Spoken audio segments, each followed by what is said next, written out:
record.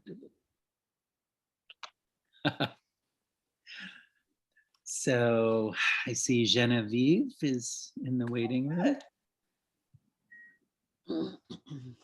Genevieve. I put my picture on because I'm moving around the house, not because you're recording this. Well, welcome everybody to the June Do Tell Story Swap. I think it was Deb who just pointed out that it's now fully daylight at the beginning, and it will remain so for probably most of the swap, which means summer is here.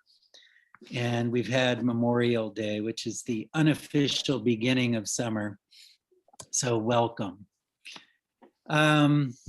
Just a few things. Most of you have been to the Do Tell Swap.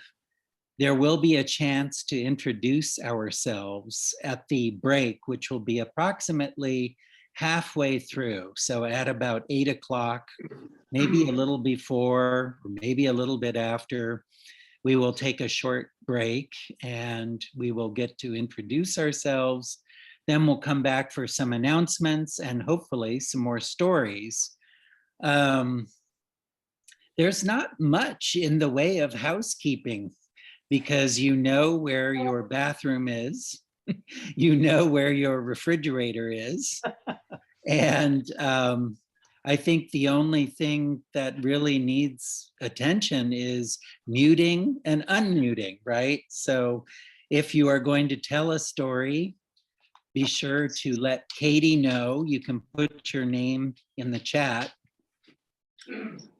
Or at the break, just call out and say, I want to tell a story.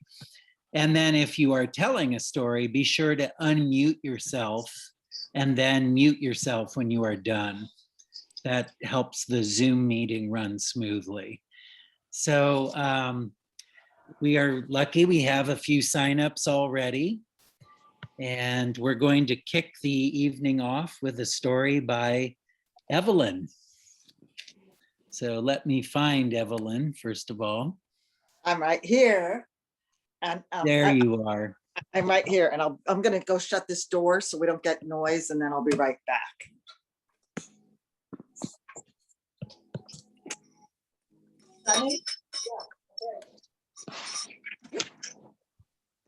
Okay. All right, now I'm here. Okay, so my story is about people over organizations. So I was driving up 101. I was headed to Eureka to visit friends. And I was driving, the spot I was in was between the little town of Laytonville and another town called Leggett. So it's a part of 101. It's got more redwoods than anything else. All of a sudden, my check engine light comes on. I see my heater temperature gauge go all the way to hot.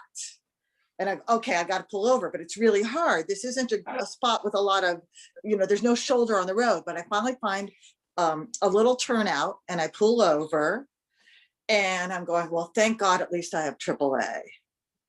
Then I turn on my phone, no cell service. I'm like, great. I'm in the middle of nowhere and I have no cell service. And I'm like, what can I do? And then I look and I realize it's not actually a regular turnout. I'm actually at the end of somebody's driveway. So, and I see there's a gate. The house is pretty far back, but I thought, well, maybe if I yell really loud at the gate, someone will come out. But by good luck, actually, as I went towards the gate, someone was actually coming out of the garage and they opened the gate and I told a woman, my situation, and she was very sympathetic. And she said, yeah, it's a real problem. We have no cell service here. And then I came up with a plan. I said, hey, but I have AAA. She said she was on her way to work. And so she took my AAA information. She said, I'll call them, and explain that there's no cell service at my house. And see if they can send somebody. Well, about an hour later, I'm sitting for about an hour, finally about an hour later, another car comes down the driveway.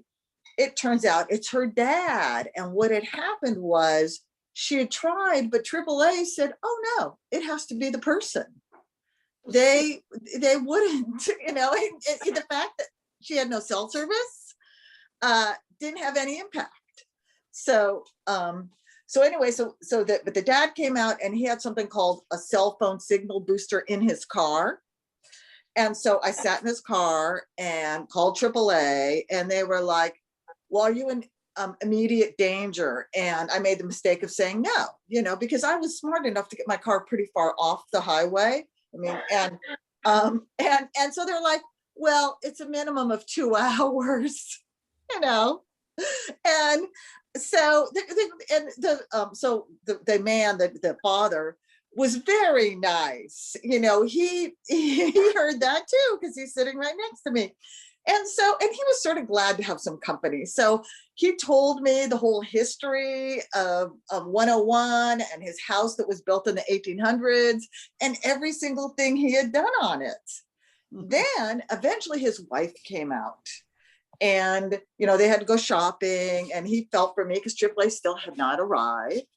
And so he said, well, we'll just leave our gate open and our door open, so that if you have to use the bathroom, you can use it, which that's amazing. I'm a total stranger. But so they took off. Eventually, the AAA guy showed up, and he showed up with a huge flatbed. And he says, oh, I can't put your car on this flatbed because I can't block the highway. And I'm like, I was pretty specific about my situation. How would you bring something that you couldn't block the highway with? But I didn't say that. And he said, well, it's been a couple hours and I know this is an overheat. So could you move your car? And I said, well, can we put water in the radiator? He goes, oh, I don't carry any water. And thinking, you were told this is an overheat and you didn't bring water? But anyway, luckily I had my own Arrowhead spring water, which I put into my radiator. And so then I backed up a little bit, and we got the car on the flatbed, and, we ended up, taking it to a shop. But I guess what I was really struck by is, here, the thing I thought was going to protect me, I made sure to get the 200-mile towing before I went on my trip, turned out to be useless. And what did actually end up saving me was people. So I guess the moral of the story is, it's just kind of like Blanche Dubois, you put your faith in strangers. Anyway, thank you. That was wonderful. It sounded like the beginning of a classic horror film too, where you end up in front of a scary house. And wow, Evelyn, that was terrific. AAA, yeah. I don't know.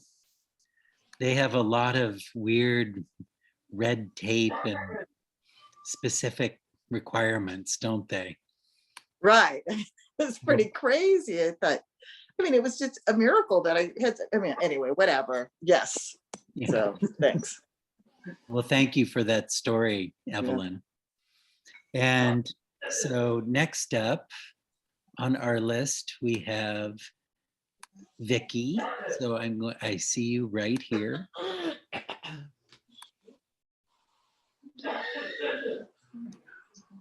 So welcome, Vicky. I always forget to unmute myself. There it is. I'm going to tell a story that I originally created for kids. I used to tell stories at fundraisers for kids. This is about Adeline and the big ugly thing. Adeline was home one night. It was just starting to set, the sun, peaceful, salmon, quiet. And she was reading her book, and her cat was by her side. And she was drinking her restorative tea, and all was well, until she heard this scritching and scratching at the door. And she heard a grumbling and a mumbling at the door. So she got up and she opened the door, and there on the doorstep was the biggest, ugliest, slimiest thing she had ever seen. It looked like a pile of algae with matted cat fur maybe, and a little bit of old fried chicken that had rotted. And it smelled like when plants are in a vase too long and you take the plant out and you get this nuclear smell of ick. And it was flabby and it was ugly. It was green. Now it was purple. And then it turned to sort of a puce. And it was such an ugly pile of bleh.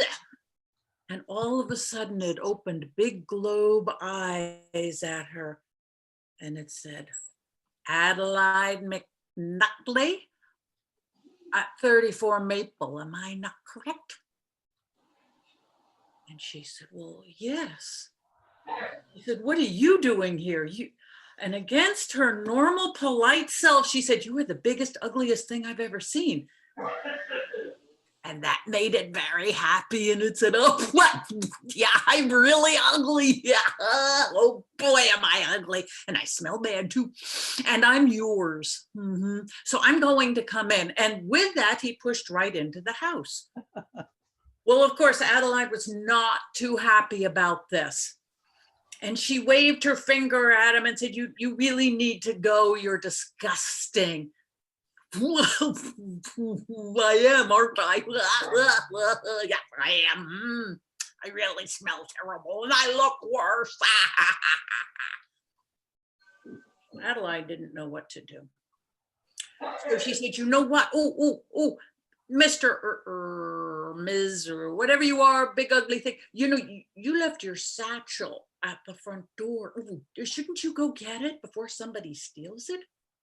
The big ugly thing wasn't real smart and it forgot that it didn't have a satchel. So out the door it goes to get its satchel and she slams the door shut and she bolts all the windows, then locks the door and pulls the curtains closed. And everything is the way it should be. Oh, wonderful, wonderful, wonderful. So she grabbed her kitty cat and she grabbed her book and she went to bed and everything was the way it's supposed to be. Oh boy. But somewhere about 2 o'clock in the morning, her feet felt cold. They felt cold because the blankets were damp. They were damp with slime. And when she poked her head up and looked over the blankets, there was the biggest, ugliest pile of slime at the foot of the bed. And it looked at her with big globe eyes and a big smile. And it said, I bet you forgot about me, but I'm here. And I just want to tell you some things that are really important. First off, I got to tell you about those bumps on your leg. I bet you think that's no big deal, but I'm here to tell you that could be bed bugs and they carry malaria. Yeah, you could have malaria right now and you could die by morning. Did you think about that, Adelaide? And she pulled back and she said, they're just bumps. Sometimes they itch, but they're just bumps and they're only on one ankle. And the big ugly thing said, well, you know, it's not a big deal. They could amputate the leg and you wouldn't have to worry about it, would you?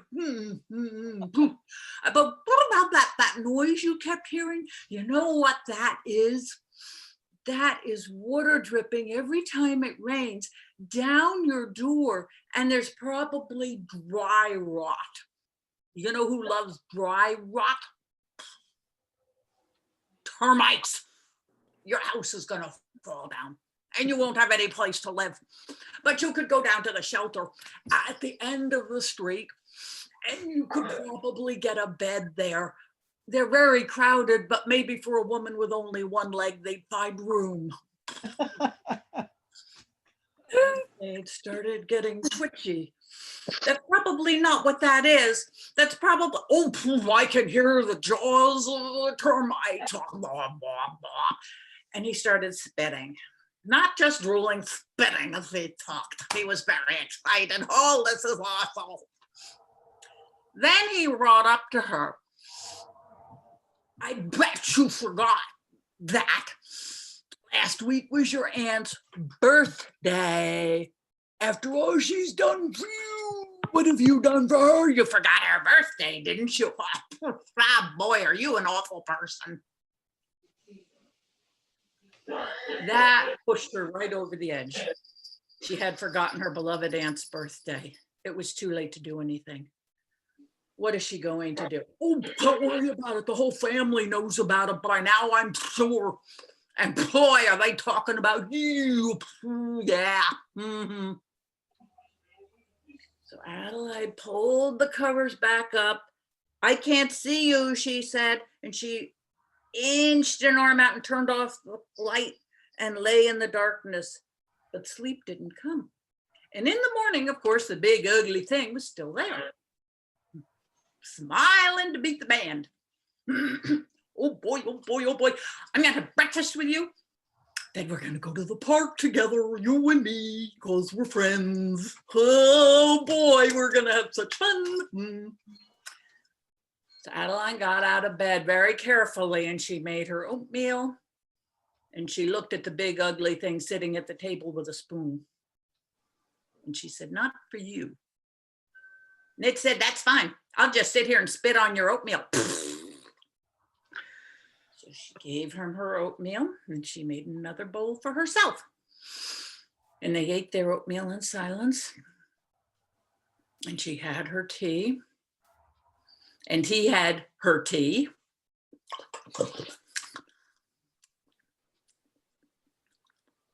When are we going to the park? So Adeline said, okay, we're going to go now. And she was thinking to herself, I'm going to lose him in the park. That's what I'm going to do. And then I'll run back and he'll never get in this house again. So she got up and before she knew it, he was at the door with her favorite hat squeezed on his squeezy, squishy head. And it was starting to turn colors because the slime was coming through. And it stank by now. And the big ugly thing was so happy. Oh boy, we're going to the park. We're going to the park. Come on, Adelaide, let's go. Boy, oh boy. So Adelaide put on her warmest coat and they went out the door. And the big ugly thing grabbed her hand, which felt just like week-old liver that had been sitting at room temperature, slimy, possibly even crawly. Oh, she said. And they walked down the sidewalk and here come the neighbors. And she saw them coming and she shrank down because she didn't want them to see her with the big ugly thing. So she shrank down and she shrank down smaller and she shrank down even smaller. And sure enough, here they come and she could hear them saying, what is that big ugly thing? Ew, oh, oh, ooh, that hurts my eyes. Ooh, that is so ugly. And then she heard them say under their breath, you know, I didn't realize Adelaide was so small. She's kind of tiny, isn't she? Well, she's just a little thing. I thought she was taller than that, but I guess not. Ooh, with that ugly thing. Well, that made her mad. So she stood up a little straighter and she walked with her head up a little higher. And she looked everybody in the eye and she found that if she raised her chin and she looked, well, she might actually be just an inch, maybe a half an inch, an inch higher, bigger, taller than the big ugly thing. So she walked to the park the whole way like this. And they went to the duck pond. She used to love the duck pond because she liked to watch the ducks. And they didn't make her smile this time. And the big ugly thing sat down on the park bench and she sat down on the other end and it next to her and slobbered all over her. Slap. Oh, excuse me. Adeline watched the ducks. And then she saw What she hadn't noticed before, because she was so busy looking at the ducks other times, was that under the water, they had put thick rubber to keep the water from soaking into the ground so that the pond would stay a pond and it wouldn't just soak into the ground. And she thought, you know what? If I got some rubber like that, some really thick rubber, I could nail it up around the door and that would just take care of the problem until I could get it fixed proper at a good time, and I wouldn't have to worry about leaks anymore. So that sounded pretty good to her and she was feeling pretty good. By the time they left the duck pond, she was feeling pretty good about herself. And she looked at the big ugly thing and she said, you know what? I know how to fix the roof. I can fix the roof. I'm just going to get some rubber, some nails, and a hammer. And I do believe I can do this. And the big ugly thing looked a little worried and kept walking. And the more she thought about it, she got out her iPhone and she texted her aunt and she said, you know, you're one of my favorite people in the family. I love you dearly. Will you come to lunch with me? And the aunt wrote back, yes, exclaim smile face, exclaim smile face. She's not mad at me. My favorite aunt still loves me. And the more she thought about it, the more she realized that the big ugly thing hadn't come along and made her feel so worried about this, she would never have texted her aunt. And instead, maybe she would have just sent a I'm sorry I'm late card and forgotten about it. But as it was, she's reconnecting with her aunt. And she was feeling better and better about all this. And the big ugly thing said, you know, everybody thinks you're stupid. They hate you, they hate you, they hate you. Just saying they hate you. But she noticed as she was walking down the road, smiling with herself, because she thought, you know, I solved a problem and I'm going to see my aunt. And she smiled and she noticed that people looked at her, not the big ugly thing anymore. And they smiled at her. She thought, yeah, yep. They got to her house and she was just happy as a clam. And she said, would you like to come in? And the big ugly thing looked at her for a very long time with those big globe eyes and the drool coming down its mouth. And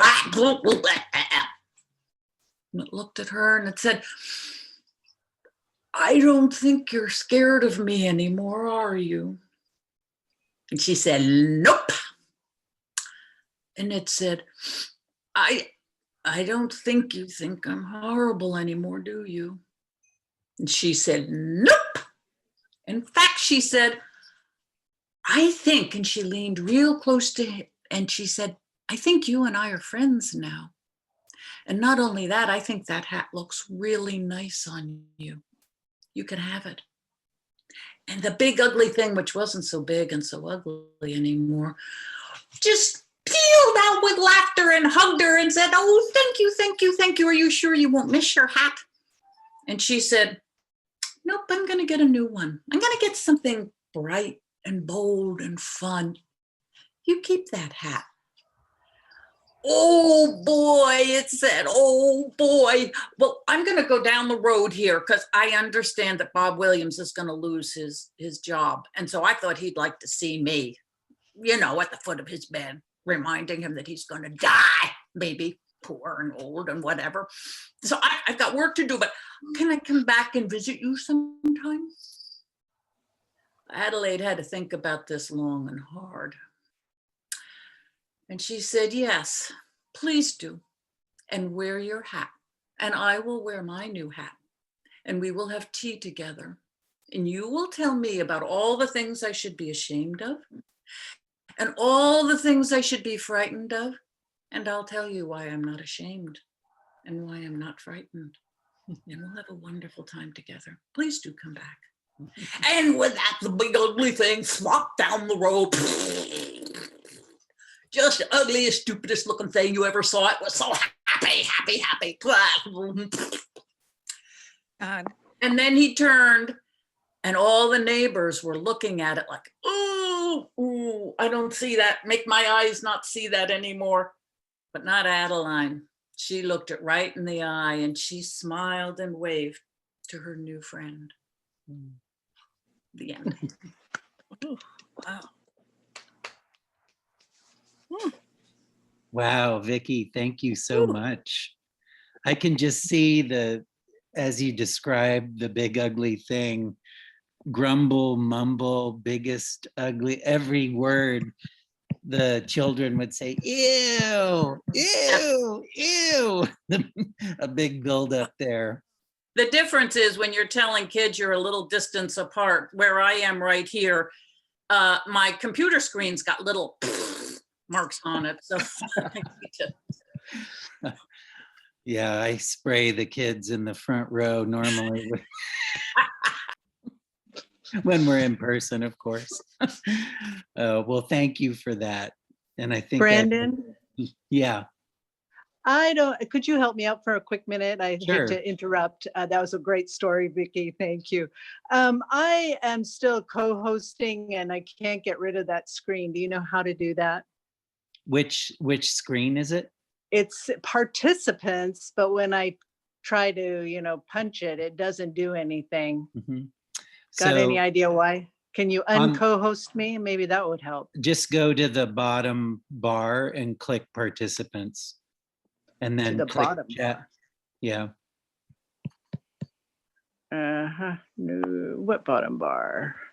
The bottom Hmm. bar has mute, stop video, security, participants, chat, Yeah. share screen. Yeah, So- it's not responding and neither is mute. I'll try to be quiet, but I don't know what's going on with it. It's driving me crazy. Mute isn't responding? No. Well, Oh, let me try taking away the, co-host. let's see, it just says. My Zoom has a check mark by it. Do you think it's got me protected or something? Playing with it. Yeah, you got Hmm, on. I don't know. Okay, I'll just be quiet mystery. because the thing is, it doesn't let me mute. That's very Oh, strange. now it's really Huh. weird. Okay, that's The fine. big I'm ugly listening. It's thing great. is having an effect, I think, through the airwaves. Well, Vicki, thank you so much for your story. Yes, thank you. And so it's been my experience in the swaps that I've attended that we're always in for a treat when Sharon tells. And so please welcome to the stage Sharon Elwell. Sharon, are you muted? Yeah, I'm trying to unmute here. You're good now.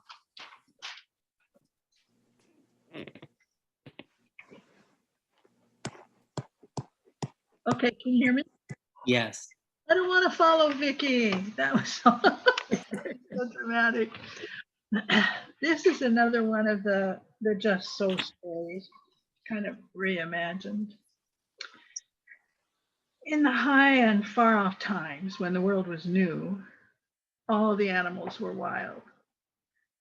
The horse was wild, the cow was wild, the pig was really wild, but the wildest of all was the cat, who always walked by himself. Even the man was wild. He slept on a pile of piled up leaves until one day the woman went into a deep cave and built a big fire and hung up a sheepskin on the door and said, "Wipe your feet when you come in, dear, because now we're going to keep house."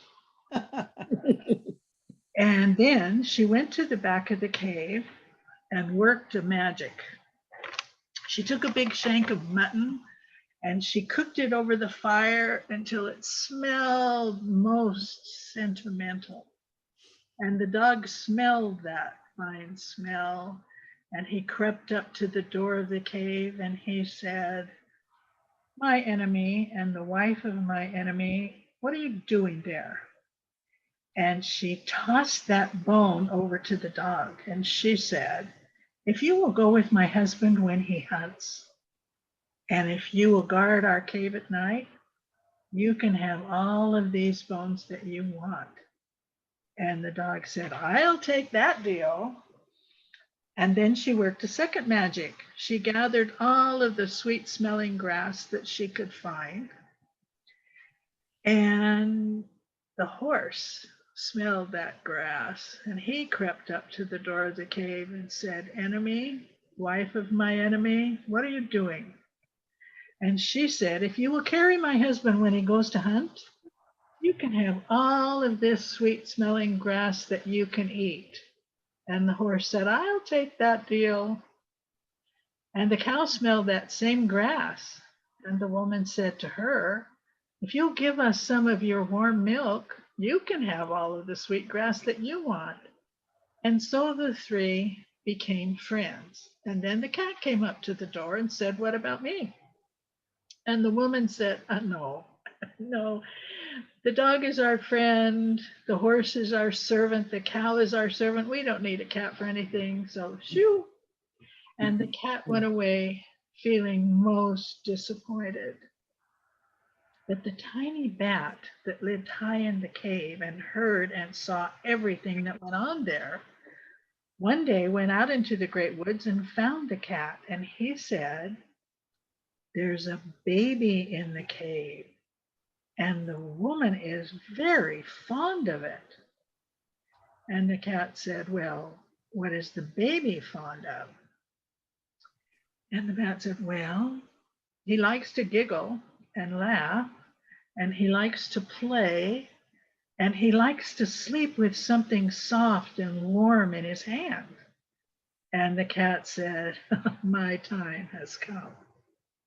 So he went back to the door of the cave, and he said to the woman, I hear a terrible wailing and squalling in there. And she said, oh, it's my baby. He cries and cries, and I can't get any work done. And the cat said, if I could make your baby stop crying, could I come into the cave? And she said, I don't think you could do that. But if you could, you would be welcome in this cave. So the cat crept in, and he patted the baby's cheeks with his soft paws, and he rubbed under the baby's chin with his tail, and the baby quit crying. And then the cat said to the woman, if I could make your baby laugh as hard as he was crying, could I sit by the fire? And the woman said, I don't think you can do that, but if you want to try, you would be welcome by the fire. So he said to the woman, take a little piece of that wood from the wood pile and tie a string around it and drag it very slowly across the floor, and I will show you a magic. So the woman did that. She took a tiny piece of wood on a piece of string and she dragged it across the floor. And the cat humped up his back and he jumped on that wood and he batted it with his right paw and he batted it with his left paw and he rolled over and he hit it again and he hit it again and he rolled around. And the baby laughed so hard and clapped his hands. And he said to the woman, now, if I could make your baby go to sleep, could I have some of that cream? And the woman said, I don't think you can even do that. But if you can, you'd be welcome to all the cream there is. And so the baby went up, or the cat went up to the baby and tucked his head under the baby's arm and stretched himself out long and long till he was just as long as the baby. And then he purred a deep, deep purr. And that baby patted his soft fur and went sound asleep. So that was how the cat earned his right to come into the house and sit by the fire and drink all the warm milk that he wants.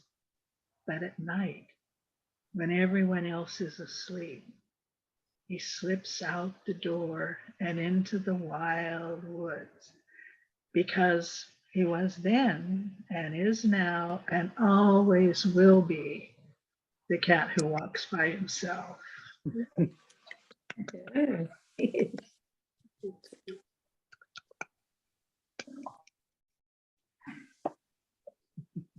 Wow, and that's from Rudyard Kipling, is that right? The Just So stories?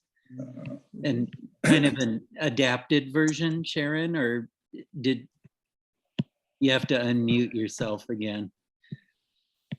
Yeah, it's pretty adapted. If I read it as it was written, it was 19 minutes long. So Yeah.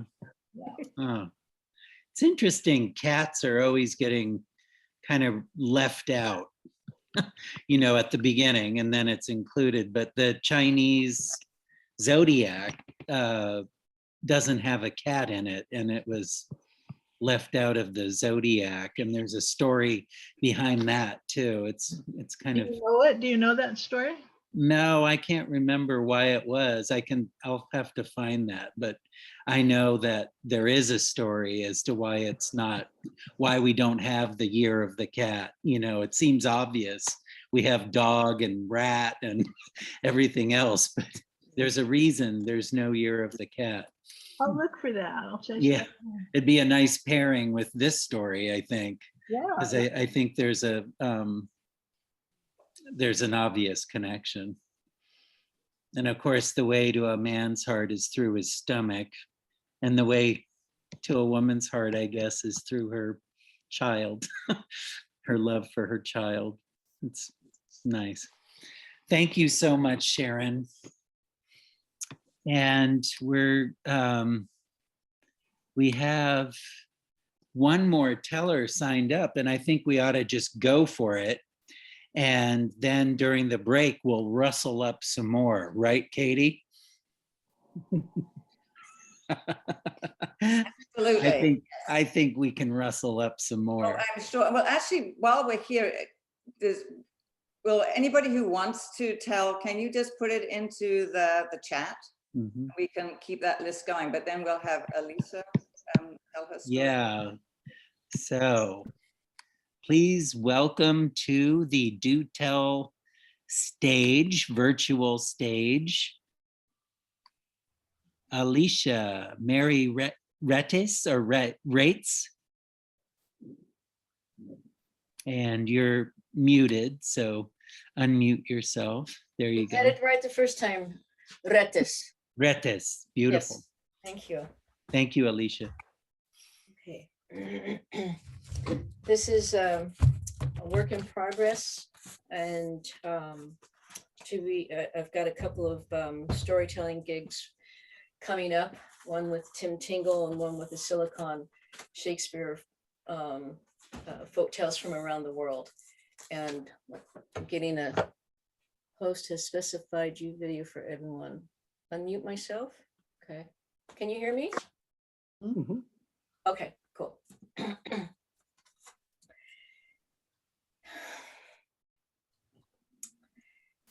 At 5 years old, my father insisted that I memorize my full name, that was the proper way to introduce myself. My full name is actually our matriarchal tree.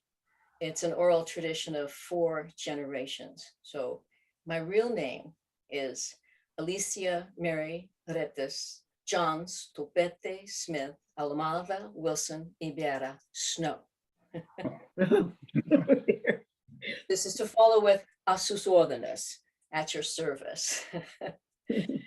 And so my North American indigenous roots are with the Yoremi, commonly known as Mayo, and with the Yaqui, and their proper name is Yoemi. When the conquistadors encountered the Yoremi people, this was an unusual sight for them, a man with a big hairy face with 4 legs sitting on the horse. So when they encountered them for the first time, they said, Hiaki, which means, do you speak? And then the Spaniards thought, oh, they're saying the name of their tribe, and so that became Hiaki.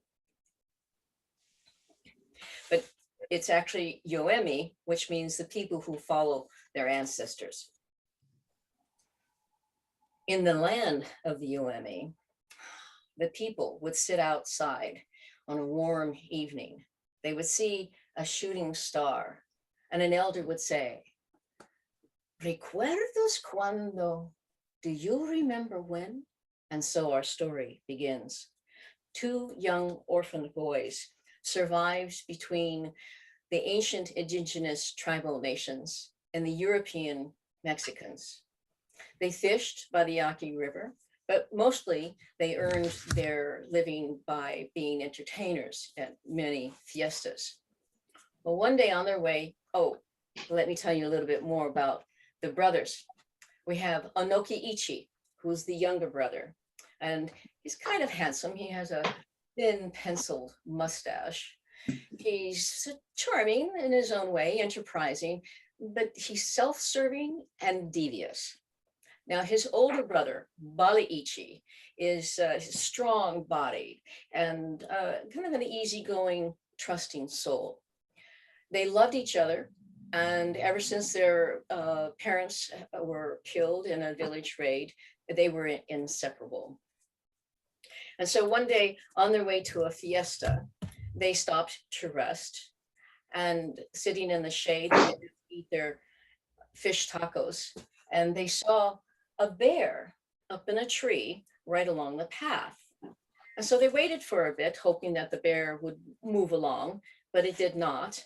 And so they tossed it some food, thinking to make an offer to distract the bear so they could continue on their road. But still, the bear did not move. It was like frozen in place. Baliichi, older brother, you should say hello to the bear. Why me? Oh, Baliichi, you're older than me. You must protect me. And well, Baliichi, you have a better voice than me. That is true. But Baliichi wondered which language would the bear favor. And so he tried Yoremi first, Yoam first. And he said, Aman te voto, Hisihua, Puso. Well, the bear did not respond. So he tried that same thing in Spanish. And he said, Señor oso, ¿qué pasa? Nothing. So he tried it in English. Greetings, Mr. Bear. How are you? What's happening? But the bear again did not say a thing. He remained frozen in place. Baliichi, you should climb up the tree next to the bear's tree. Climb out on a limb and take this burrito and toss it to the bear. Maybe then he'll move. Why me?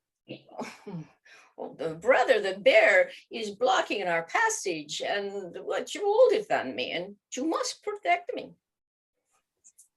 All right. So Baliichi, reluctantly, against his better judgment, climbed up the tree and scooted himself along the branch to a place where just before the bend. And he took the bean burrito and he tossed it to the bear. It landed on his head. Yes, he beamed the bear on the head. Now, the bear did not move still. But Baliichi's branch, it broke and it tumbled down to the ground, and he scrambled back as far as he could, faster than a road runner to get to safety. All this commotion, and the bear still did not move. So, pondering what to do, they figured, well, he hasn't moved, he might not see, he can't hear. Let's go approach him. So older brother, Baliichi, led the way with Anoki Ichi, his younger brother, behind him and nudging him. Poke the bear, just poke him, poke him. Again, against his better judgment, reluctantly, Baliichi took his walking stick, he leaned back and he poked the bear.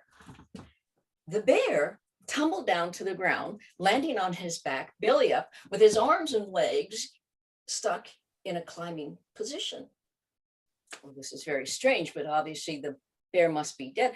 And they can see that there was a broken arrow in his chest, and he saw the wound where the bear had bled out. Oh, Baliichi. I think we should skin the bear and make him very beautiful. Well, all right, Anoki, but we must first say a prayer of thanks to him. So Baliichi pulled out some marigolds from his pouch and sang, Leos in Shamanabu, Leos in Shamanabu, aha, Leos in Shamanabu, may Creator help you. And so they salted the hide, they stuffed it with grass, the arms and the torso, and they left it there to dry. After a few days, they came back, they took the grass out, and lo and behold, the bear stood. The hide was just perfect. Wow, Baliichi, I've been thinking about this. A lot of people have dancing bears at the fiestas, no? You should climb into the bear and act like you are the bear. We'll go to the fiestas, I'll play my drum and you will dance and we will make more money. Well, given their circumstances, Baliichi thought, well, I suppose this is what we should do.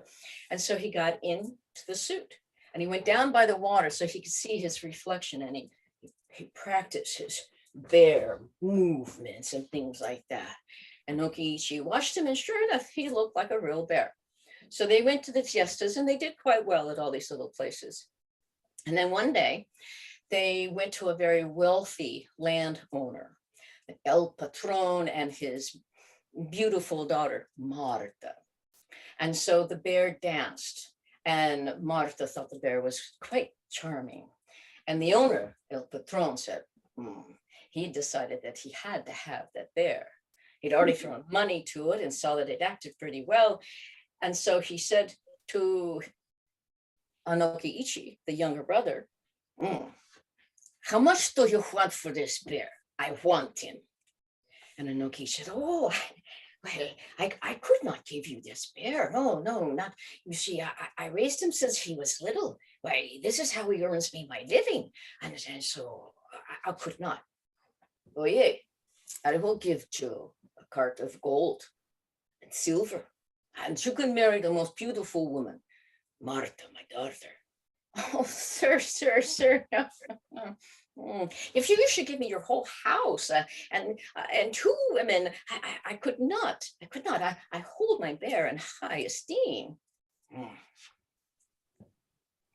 Pues, listen to me. I offer you a way out of your poverty, no? I can see you're quite fond of the bear, but he's only a bear. Mira, camarón que se duerme, se lo lleva la corriente.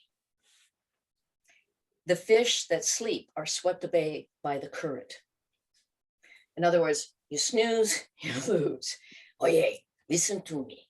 Give me the bear. I'll give you gold and silver and my beautiful daughter. So Anokiichi went to his brother and he looked at his brother and he said, Baliichi, what should I do? So shall I leave you? And his bear shook his head no, and put his arms on his brother and whispered into his ear, brother, don't do this to me. Don't sell me. But it was too late. Anokiichi was already intoxicated with greed and lust for the woman.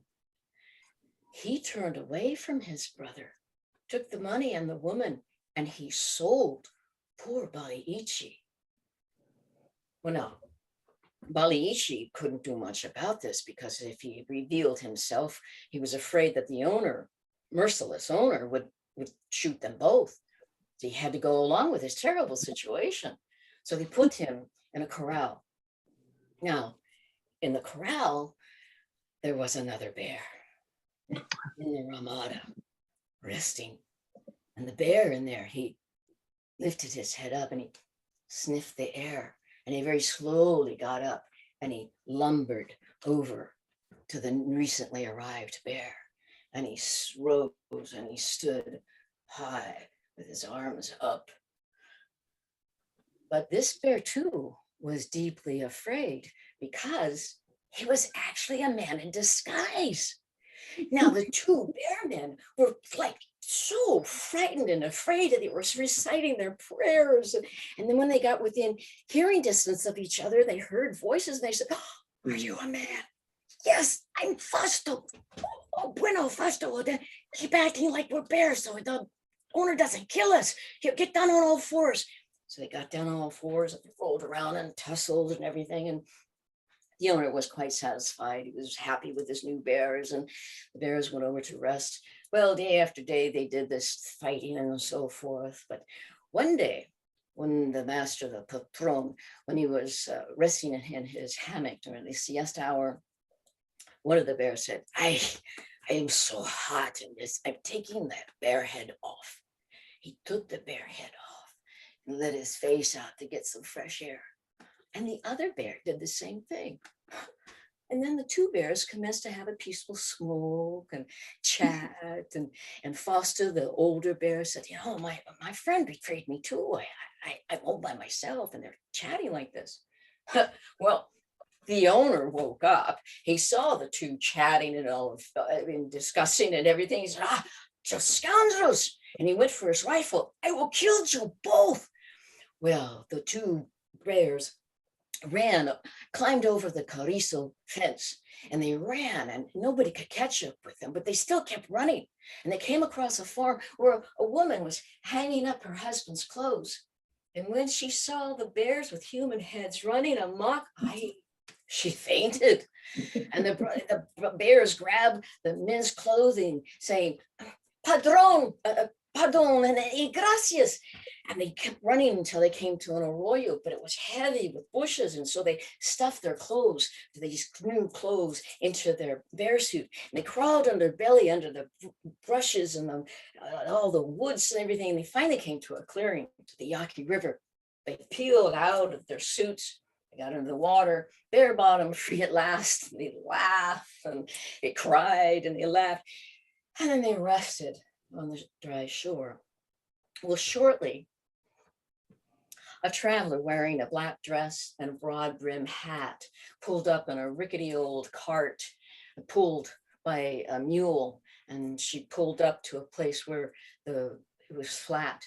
And the sun was setting, it was not so overwhelming, and she set up a little fire, started heating up some beans and tortillas.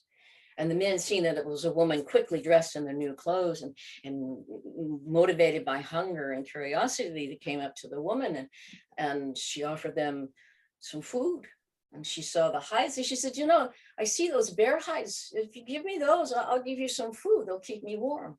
Well, Inokiichi went to get the hides, but he saw the tears and rips and brambles and he lifted them up and was like, "Oh, shifuchi." The smell of sweat and dirt was just overwhelming. And the woman held her hand and said, "No, it's okay. The fire will keep me warm, but you may join me anyway." And so they gathered like comrades, sensing their trials and tribulations. And finally, Baliichi said to the woman, "How is it that you're traveling alone with such meager belongings?" And she looked up at him and saw her beautiful face. It was dusty with tears trailing down. And she said, "Oh, my father sold me along with gold and silver to a man who had a silly bear. Inokiichi was my husband, but all this money was not enough for him. He had many servants and a big house, and some new friends said that they could invest his money and make him richer than any king. They took all his money. My husband went crazy, went wandering into the desert. I just had to leave." Inoki, the Baliichi, listened to this and he stoked the fire. And he said, I was that bear. I am so sorry. My brother sold me. Can you forgive me?"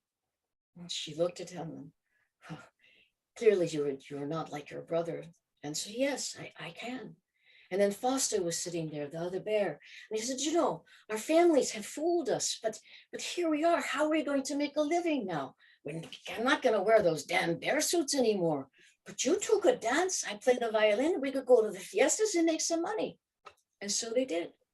And they went to the fiestas and it was successful. And then one day at one of these fiestas, they were having bears dancing and bears fighting one another, and even bears that were fighting against wolves. And one of the masters spoke to one of the bears and they overheard them. And the master said, you know, I grew tired of you.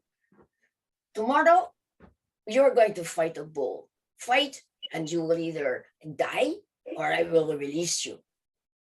And then that bear was chained behind the post in a house, behind the shack. And the bear just barely pulled the mask up over his face to breathe, revealing a pencil-thinned mustache. Story done. Whoa.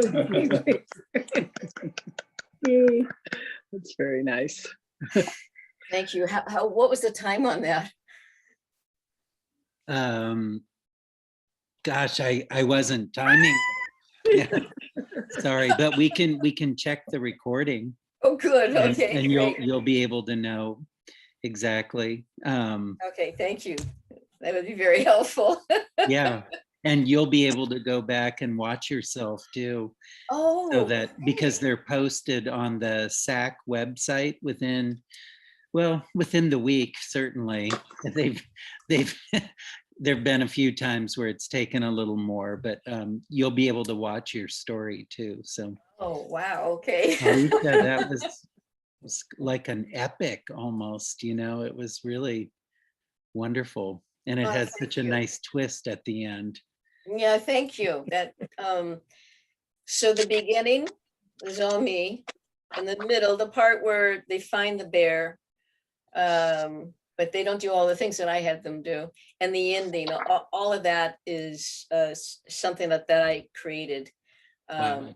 based on that story. But, it's Mhm. kind of how it is with stories. I get one and I go, but why? And then what happened? And what about, they say nothing about the woman. And I realized I left out her name in my telling, but her name is Marta. She's got a part. And, the feminist in me wanted to, say something a little bit more about the woman. I greatly appreciate being able to tell this to you. This is the first time I've told it without any, I put my notes down. I just went, all right, let's Good for you. go for this sucker. So thank you for that. And I welcome your feedback and suggestions. Wow. Well, after the break, we will come back together and there might be some time to have some chatting about it. And I'm sure a lot of people have a lot to say. It was a wonderful story. Thank you Thank very you much. so much, Alicia. My pleasure. Thank you too. So at this point, we will take a 5-minute bathroom and warm tea, whatever you want to do in the next 5 minutes. Popcorn. You can do anything. You're at home. So it is currently right now is 8 o'clock exactly. So around 8:05 or 8:06, we will start back up. And hopefully, we can rustle up some more tellers. I'll bet we can get Elaine to tell and a few others. So why don't we go ahead and start our break? Okay. I will pause the recording. Oh, that's great. You have the shirt. Can you see it? Yes, there it is. Yeah. Good. Well, that's perfect because That's my contribution tonight. Yeah. Pretty. thank you, Ellie Shiva. You're Here welcome. is Alert Storytelling Association of California has started screen share. Alert yeah, that's me. Storytelling Association of California screen. So I'm going to share my screen, and here is the Folk Festival website. I can put this in the chat, but if you just Google San Francisco Free Folk Festival, you get to this landing page. And this is one of the places that you can register it says many events require pre-registration. Register here. And you click on this and you put your email and they send you the link that you click on Saturday. So it's this Saturday. The stories start at noon. And let's take a look at the program. Look, there's storytelling is its own category. But if we go here, here is the breakdown of the day.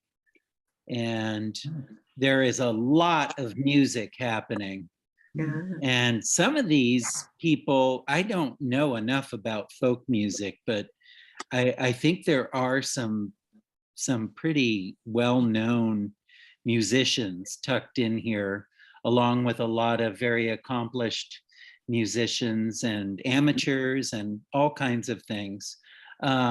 Over on the far right, you see the storytelling room. So when you get into the folk festival Zoom, you'll be in this big lobby and you'll click on the storytelling room, and from 12 to about 1:20 is Stories in Living Color, and that's hosted by Rick Roberts. I'm the MC, so I'll introduce Rick, and then he will be introducing his various tellers. And Stories in Living Color is a wonderful program where it's aimed at creating cross-cultural, cross-racial understanding. And so each of these tellers is paired with someone who is from a different race or ethnicity. So you see here, Rupa Mohan is paired with Karen Amano, and they have spent about a month working together, talking and learning about each other. And they pick stories from their backgrounds to tell, and they tell those, and then they share a little bit about what they've learned from one another. You see Ruby is paired with Elizabeth Vanderkamp. This program started with Black tellers being paired with white tellers, but it has branched out into all kinds of different pairings. And then Terry Stokes, some of you might recognize that name. He's been involved in SAC, the Storytelling Association of California, for a long time. And here's Ben Tucker, who is a very popular local African-American teller. Just to give you an idea of what another program might be, Ed Lewis sometimes comes to our swap. And there's Eddie Spaghetti in his crazy jester outfit. And what he does is he runs a program that has a different kind of story every month. So one month it will be folk tales, another month it will be tall tales, another month it will be scary stories.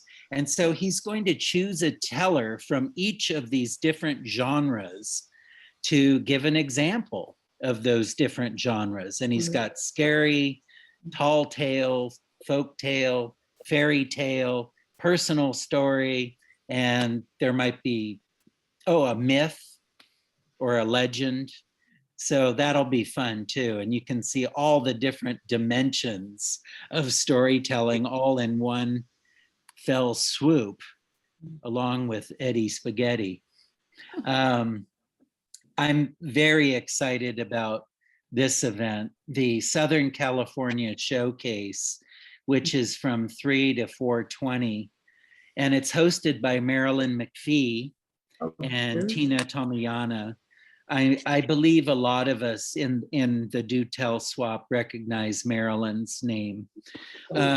Maybe Tina's too. They've put together a really neat lineup of storytellers from Los Angeles and San Diego.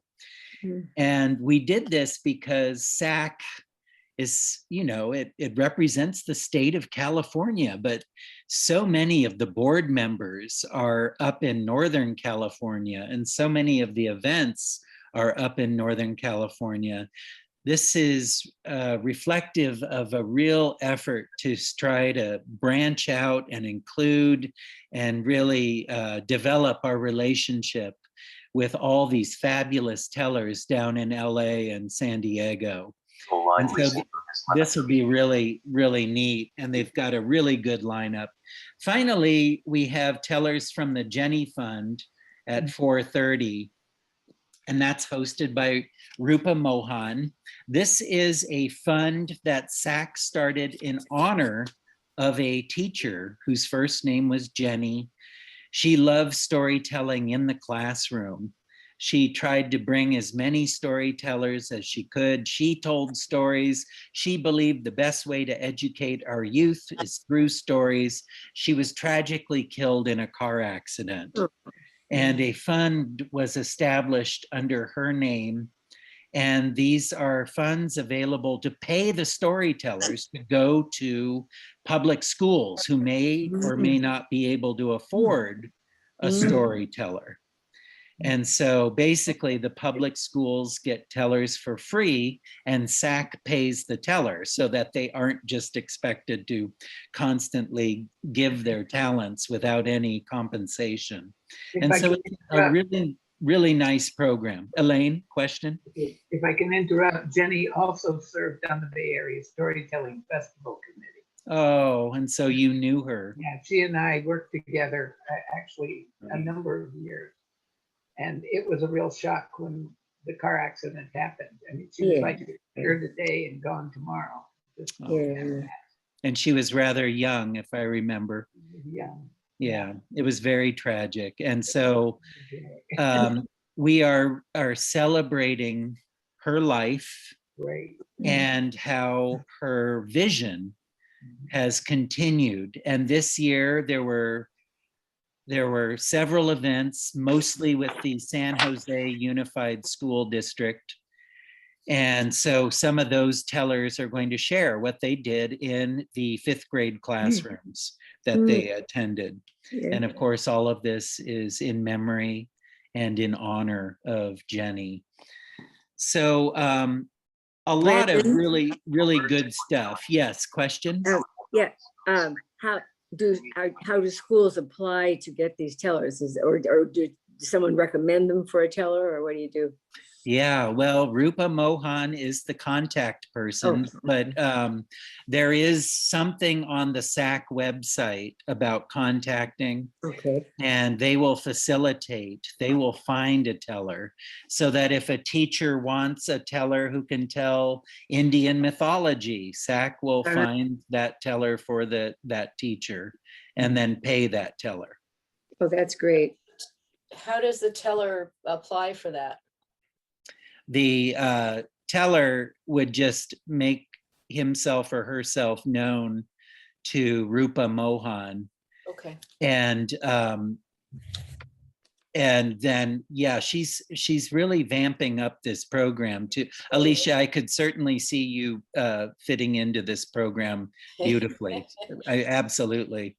It would be worth your, it would be rewarding for everybody.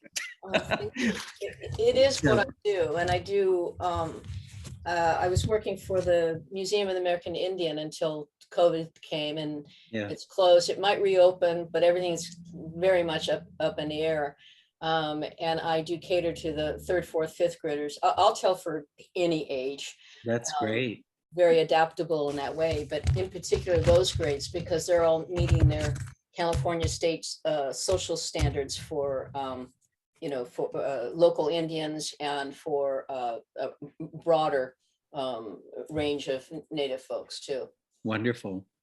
And if I remember, I will certainly pass your name on to Rupa because I'll be seeing her this Saturday. So thank you very much. I appreciate that. Absolutely. And anybody else who's interested too. So do we have other announcements? Again, the San Francisco Folk Festival is this Saturday at noon.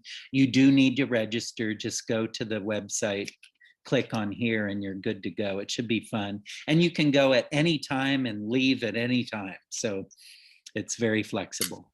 Meg, I believe you have an announcement. I do. Lori Rium sent us an email with something really interesting. It is that the Sonoma County Library is having a virtual open mic on Tuesday, June 22nd. And it's really an interesting opportunity because what they're doing is they're asking for tellers. They could be a musician, actually it's a musician, a storyteller, poet, or have a special talent. Anyway, they're asking for you to film your performance and submit it for a chance to win money. Okay, they have gift cards of $50, $30, and $20 in value. So you can film a story and submit it to them. You have to submit it by June 15th. And I'm going to post this up on our website. It'll be on the sort of home page of our website, and I'll do that tomorrow probably. That's my best bet for this week. And so that people can see how to get a hold of the Sonoma County Library if they're interested, and what their parameters are for participating in this open mic. But it sounds like a really fun opportunity if you're interested in getting your story out there and possibly being voted best, first, second, or third. So I'll post that up on the website. Check it out. Wonderful. Thank you, Meg. Mhm. I have a quick announcement. Yeah, I thought you might, Katie. So I'm gonna. The National Storytelling Network on this Saturday, has a story slam, and it starts at 5 o'clock. And our very own Sharon Elwell has thrown her name in the hat. So we're hoping that her name gets called. And good luck, Sharon. So that's also this Saturday. Is that right? Yes, it is. What a day of storytelling. That's great. Oh, Sharon, good luck. Yeah. I'd vote for you. Thank you, Katie. Any other announcements? I've got gallery. Beth is here. Hi, Beth. And okay, I don't see anybody else with their hand up. Okay, very good. Genevieve, hi, how are you? Would you like to tell a story tonight? I had hoped to prepare something for tonight, but I was unable to because of circumstances that arose last Wednesday. Okay, sounds like a story in itself. Oh, yes, but it didn't have to do with me, but it did have to do with what do you call those? Anyway, one of those great, big, huge recreational vehicles and a driver who couldn't drive it. An RV, yeah. Oh, I'm sorry. That doesn't sound like a happy story. It turned out okay, but it was complicated for a while. Thank you very much for touching bases with me. Yeah. I love being here. Well, we love having you. So, all right, without any further ado, I would like to invite to the Do Tell stage our very own Elaine Stanley. Alert, the host has spotlighted your video for everyone. Jeez, do tell. Hello, And everyone. her co-teller. Yeah, my co-teller, right? This is a short one. It's called Little Boy Blue. The little toy dog was covered with dust, but sturdy and staunch he stands. The little toy soldier was red with rust, and his musket molds in his hands. Time was when the little toy dog was new, and the soldier was passing fair. And that was the time when our little boy Blue kissed them and put them there. Now, don't you go till I come, he said, and don't you make any noise.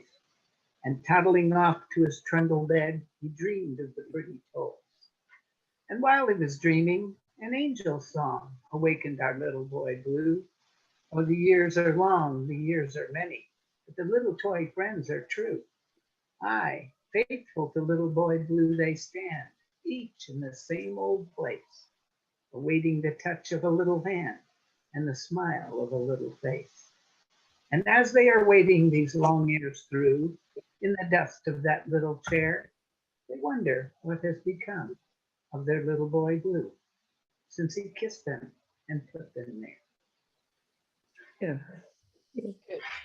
Very sweet. Yeah. Elaine, that was wonderful. Yeah. You've talked about storytelling before, and you've mentioned how a storyteller never memorizes. They see pictures and Well, every storyteller is different. Some yeah, storytellers do memorize every because word. you had to memorize this, right? Oh, this was a literary recitation. Yeah. Yeah. Mhm. Do you think does the rhyming make it easier to memorize? Yes and no. Yeah. It does generally, but sometimes it can throw you way off and lose you completely.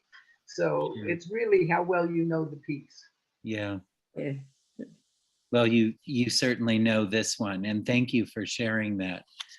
Well, I want to hear what Katie's working on, so I short and sweet. Okay. Well, speaking of that, thank you, Elaine. You've given us the segue. So let's invite to the Do Tell stage Katie Mangan. Okay. Eduardo was 11 years old when he went to spend the summer with Eleanor, his grandmother. And it was the day before the summer solstice, which they referred to as Midsummer's Day. And Eleanor and Eduardo were making 2 enormous fruit pies that they would take to the village the following evening for the big celebration of Midsummer Night. Well, they were very, very busy. And then suddenly this woman appeared at the door. And it turned out she was a cherished childhood friend of Eleanor's. Well, you couldn't have met 2 more different women. There was Eleanor. She's tall and elegant, never a hair out of place, a beautiful, simple white dress. And then there's Stella, who has this mass of red curly hair and bright colored clothes and jewelry to go with it. And she's just very, very excited. Oh, I say, Eduardo, oh, it's lovely to meet you. You know, for the solstice, for the Midsummer's Day celebration, we must make flowers, crowns of flowers, yes. And you know what? We must go out very, very early in the morning to get the best flowers. I think we should leave at 2 o'clock in the morning. Yes, time for you to take a nap. So Eduardo took himself off to bed and fell asleep, knowing that the 2 women would wake him up when it was time. But when they woke him, he was just so tired. And he took himself to the kitchen table, and in front of him, Stella put a cup of tea. And she told him just to sip. Just sip it, Eduardo. No gulping. And he began to taste this tea, and it was the most delicious tea he'd ever tasted. And it had a very strange effect because he began to get more and more awake and full of energy. So they were just about ready to go when Stella looked out of the window. Oh dear, I can't believe this. It's just way too light. And Eleanor had to laugh. Oh, well, of course it's light. It's Midsummer's Day. Well, there's nothing else to do for it. We'll have to wear our cloaks. Luckily, I've got one for each of us. And out of a beautiful embroidered bag, she drew 3 finely knitted cloaks made of some very soft material. Grandmother made these, she said. She handed Eduardo a cloak. Grandmother who? Oh, Grandmother Spider, of course. You'd be a good knitter if you had 8 arms or 8 legs. Come on, put the cloak on. Oh, don't forget to put your hood on. Does this make me invisible? The two women paused. Well, you're invisible to humans. Not sure about anything else, though. So they put on their cloaks and they went out the door and they went immediately to the deep woods, that mysterious and magical forest. And the first thing they did was collect moss, and they lined the base of the baskets and the sides with the moss. So the flowers that they picked and the flowering vines would have a nice, soft, moist cushion. And they'd almost got their baskets full when Eleanor told them she had a surprise. And she led them down a little winding path, and they came to a cottage, which was all in ruins, but there was a rose garden next to it. Oh, Eleanor, you have been busy. Look at that. I see you've pruned all these roses. They look wonderful. The women oohed and ahed over them. But Eduardo was rather bored, and he walked away, but he did find a little rose bush, which he really loved because the buds were just deep purple, and then they flowered out into a lovely violet color. Well, now they had all the flowers that they needed. They were tired, so they began their long walk home. But as they were walking back, Stella saw an overgrown path off to the right. Oh, I say, Eleanor, I think that's the shortcut, don't you? Eleanor shook her head. Oh no, Stella, not on Midsummer's Day. This is not a good path to take. You do not know who is about. Oh, come on, don't be a wuss. Off we go. And Stella marched down the path. Eduardo and Eleanor did not wish to follow her, but they felt they must. And so off they went. Eduardo had a very strange feeling about this. He did not like it at all. He felt he couldn't keep pace with the women. It was like being in a bad dream. He could never quite catch up to them. And they had turned the corner, and he ran, but he tripped and fell. And as he turned back, lying in the center of the path was a black panther with green eyes. He screamed at the top of his voice, and the two women immediately turned around and came back for him, and just saw a shadow leave the path and go off into the forest. Well, they picked Eduardo up and they walked home and got home safely. But when Eduardo had gone to bed, the two women talked to themselves, and they said that this was strange. I didn't know. I'm really surprised. What is Black Panther doing here? I think he's come far too early. Well, the next day, well, it wasn't the next day, I'm sorry, later, when it was fully light, they had breakfast, and then they made these crowns. They decorated with the flowers, and they were just stunningly beautiful. And then it was time to change into their best clothes and put on their crowns, and then take the fruit pies, and off they went to the celebration in the village. And when they arrived, of course, the party was in full swing. There was singing and dancing. There were games to play. There was tons of food to eat. And Eduardo put one of the pies, or they put both the pies on the table for the desserts. But Eduardo realized the only thing he wanted to eat was a big slice of Eleanor's pie. And he looked around to see if anybody was looking. And he found himself a knife, and he cut 2 good pieces of pie and put them both on a plate, ready to tell anybody that one was for his friend. And he took himself off, not quite in the shadows, but away from others. And he sat there. and he began to enjoy these pies. And then there was a very friendly voice by his side. Enjoying those pies, are you, boy? Huh? Are you, Eduardo? And Eduardo turned and looked.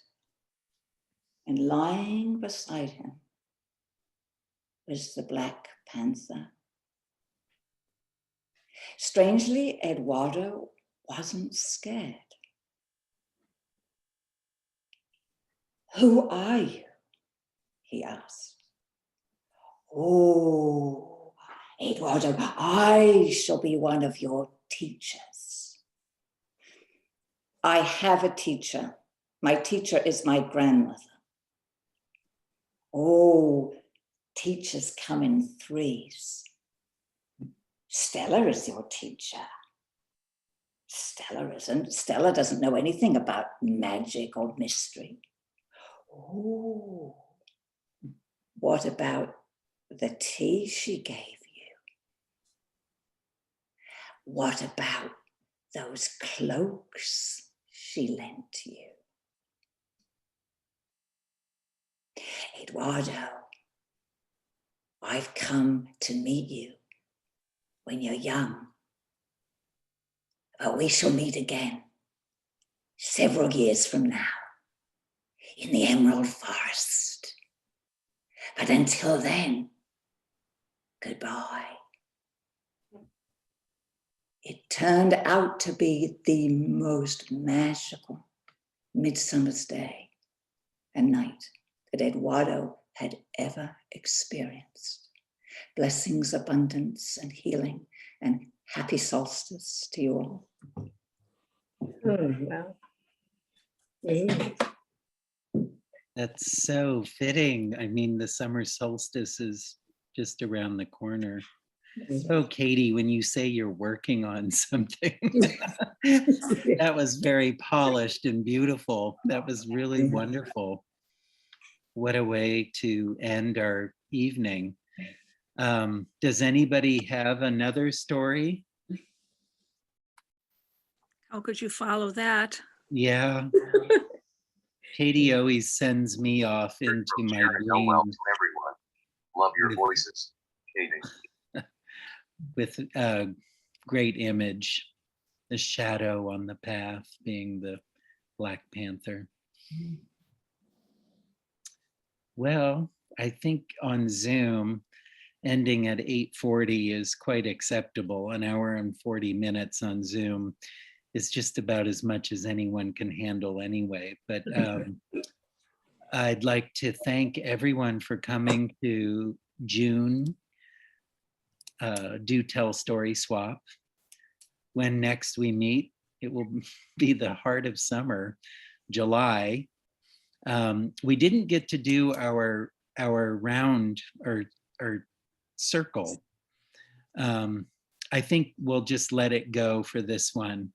And the prompt, you can think about it. Next time we get together, the prompt is going to be to share your favorite summer food. And so we'll be in the hot days of summer. So think of something nice to share with us. You know, I mean, tell us about anyway. You don't have to send us a slice or anything. But I sure enjoyed seeing everybody. I will let Katie and Meg have the final word. Thanks to them for always producing this. Meg, where are you?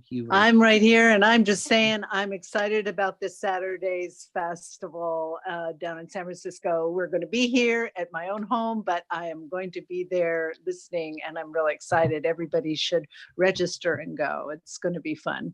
Lots of great events coming up. Yes. That's good. And good luck, Sharon. That's wonderful. You're in that NSN event. Yes, good luck, Sharon.